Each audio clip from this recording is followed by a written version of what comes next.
আমি সালাম দেবো, কথাটা বলবেন। আসসালামু আলাইকুম রহমতুল্লাহ। ওয়ালাইকুম আসসালাম ওয়া রাহমাতুল্লাহি ওয়া বারাকাতুহু। আমি আপনাদের নিকট যে স্টোমাকের যে সমস্যাটা, এই সমস্যাটা তুলে ধরতেছি। বর্তমানে এই যে দেখেন এখানে এই যে এই চিহ্নটা হলো স্টোমাক্স। আমাদের যে পেটের মধ্যে যে সমস্যাটা সৃষ্টি করে এই আইটেমটা, এটা আমাদের পাকস্থলীতে যেটা খাওয়া দাওয়া খাই, পরিতন্ত্র বিষয়ের ভিতরে এটা আউট করে। এখন আউট করতে যেয়ে আমরা কেমিক্যাল জিনিস খাই। কী খাই? গ্যাস্ট্রিকের ট্যাবলেটটা খাই।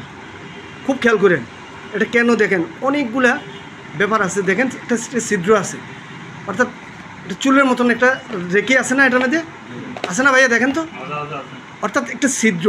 এই ছিদ্র দ্বারায় আমাদের পরিত্রান্ত্র বিষয়গুলো, পরিপ্রাণতন্ত্রের যে আইটেমগুলো আছে এগুলো কিন্তু আউট করে দিচ্ছে, রক্ত মাংসের মধ্যে আমাদের এসে পড়তেছে, যার কারণে আমাদের শরীরে অনেক ধরনের রোগ আক্রান্ত হচ্ছে।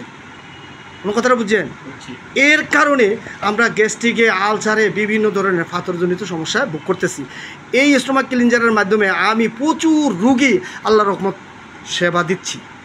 আমি প্রতি মাসে 8টা 10টা 12টা আইটেম আমি সেল দিতেছি।